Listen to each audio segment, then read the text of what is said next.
हमारे साथ जुड़े रहने के लिए टेक्निकल हैदर टीवी चैनल को सब्सक्राइब कीजिए और साथ ही बेल के आइकन को दबाना मत भूलिए।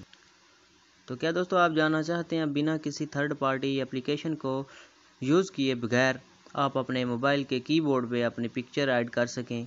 तो चलिए दोस्तों स्टार्ट कर लेते हैं। सबसे पहले तो दोस्तों मैं आपको दिखा देता हूँ कि मेरा कीबोर्ड आप यहाँ पे देख सकते हैं, बहुत ही सिंपल है यहाँ पे। तो अभी मैं इसके नीचे अपनी पिक्चर ऐड करके आपको दिखाता हूँ। तो आपने क्या करना है, सेटिंग में चले जाना है, सेटिंग को आपने ओपन कर लेना है, ऊपर स्लाइड करते जाना है, नीचे आप आएंगे तो सिस्टम का ऑप्शन आपको नज़र आ जाएगा, आपने इसके ऊपर क्लिक कर लेना है।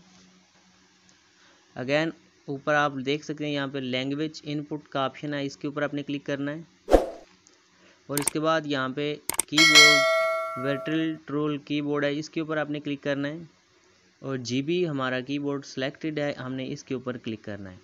तो अब आपके सामने ये ऑप्शन आ जाएंगे, तो आपने क्या करना है, थीम वाले ऑप्शन के ऊपर क्लिक कर लेना है और भी आपके पास काफ़ी शो हो जाएंगे।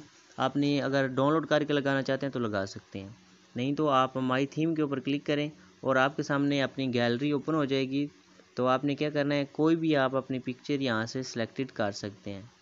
तो मैं मिसाल के तौर पे एक यही पिक्चर जो इसको मैं ऐड कर लेता हूँ, इसको अपने अपनी फिंगर की मदद से छोटा बड़ा कर सकते हैं, आप यहाँ पे लगा सकते हैं और नेक्स्ट करते हैं। इस तरह के सामने आपके सामने शो होगी। अगर आप इसकी ब्राइटनेस वगैरह तेज़ करना चाहते हैं तो वो भी आप कर सकते हैं। तो डन ओके कर दीजिए एंड अप्लाई कर दीजिए। अब आपको मैं दिखा देता हूँ कि हमारा कीबोर्ड कैसा दिखता है। जी हाँ, तो दोस्तों आप देख सकते हैं यहाँ पे पहले नॉर्मल था, आप बेहतरीन जो भी आप पिक्चर ऐड करेंगे वो आपके पीछे इस तरह आ जाएगी। तो अगर आपको ये वीडियो हमारी पसंद आई है तो हमारे चैनल को सब्सक्राइब कीजिए। Thank you for watching.